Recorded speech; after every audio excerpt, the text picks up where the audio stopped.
And to talk more about those rising home prices in the U.S., I want to bring in Debbie Bloyd, CEO of DLB Mortgage. Hi, Debbie. Thanks for joining us today.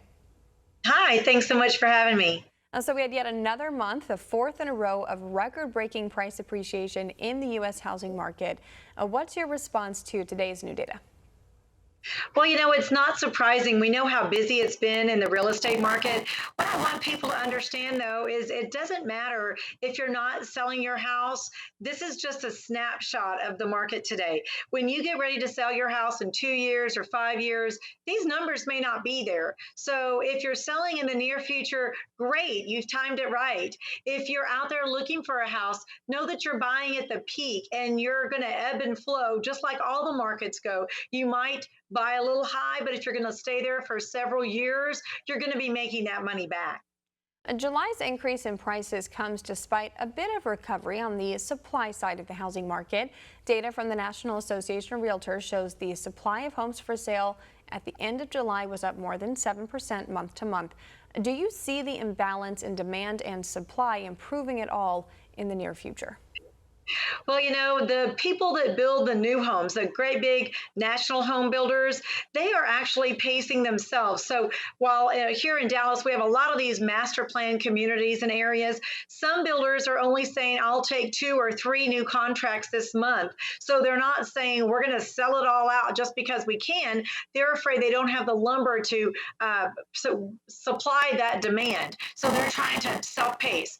Other builders are saying, yes, we'll take orders, but everything on the ground may not be ready until May, and everything else will be ready after that. Everyone's hoping that the supply side is going to catch up sooner rather than later. The Department of Housing and Urban Development announced on Monday an extension of its forbearance programs for FHA mortgages specifically.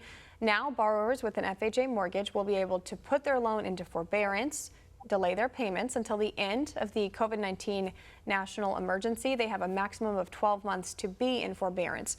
What's the impact of continuing these programs even as the economy recovers and people are returning to work?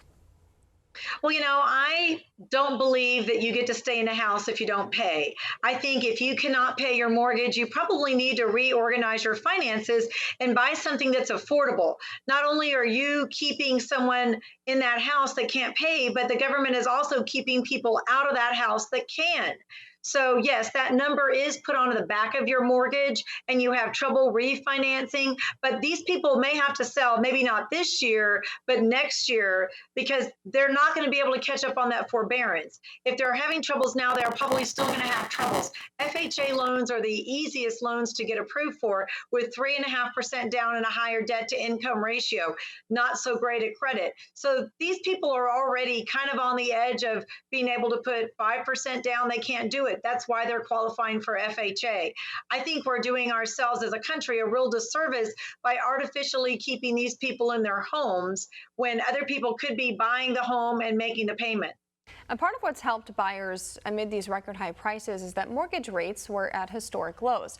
Now those rates are moving higher. The average 30-year fixed is back above 3% pretty steadily now. Do you see the market cooling down some if rates continue rising higher?